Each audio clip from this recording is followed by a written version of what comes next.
יש ידע שעובר רק דרך הידיים, דרך הגוף, דרך העשייה עצמה. איך לוקחים אדמה פשוטה ומכינים ממנה כלי שימושי?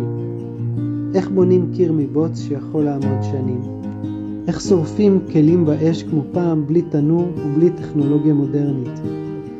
באומנות האדמה אנחנו לומדים באופן עמוק ויסודי את מלאכות האדמה.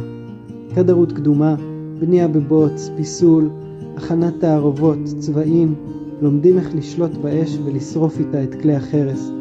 לומדים את מהות החומר, האדמה, ומפתחים איתה דיבור. אנשים שבאים לקורס מגלים שהם לא רק יוצרים, הם מבינים, הם יודעים, הם מתפתחים. אם יש בכם חלק שרוצה ממש ללמוד, לדעת בידיים, אני מזמין אתכם להצטרף אליי. לוחצים כאן, משאירים פרטים, ונדבר ממש בקרוב.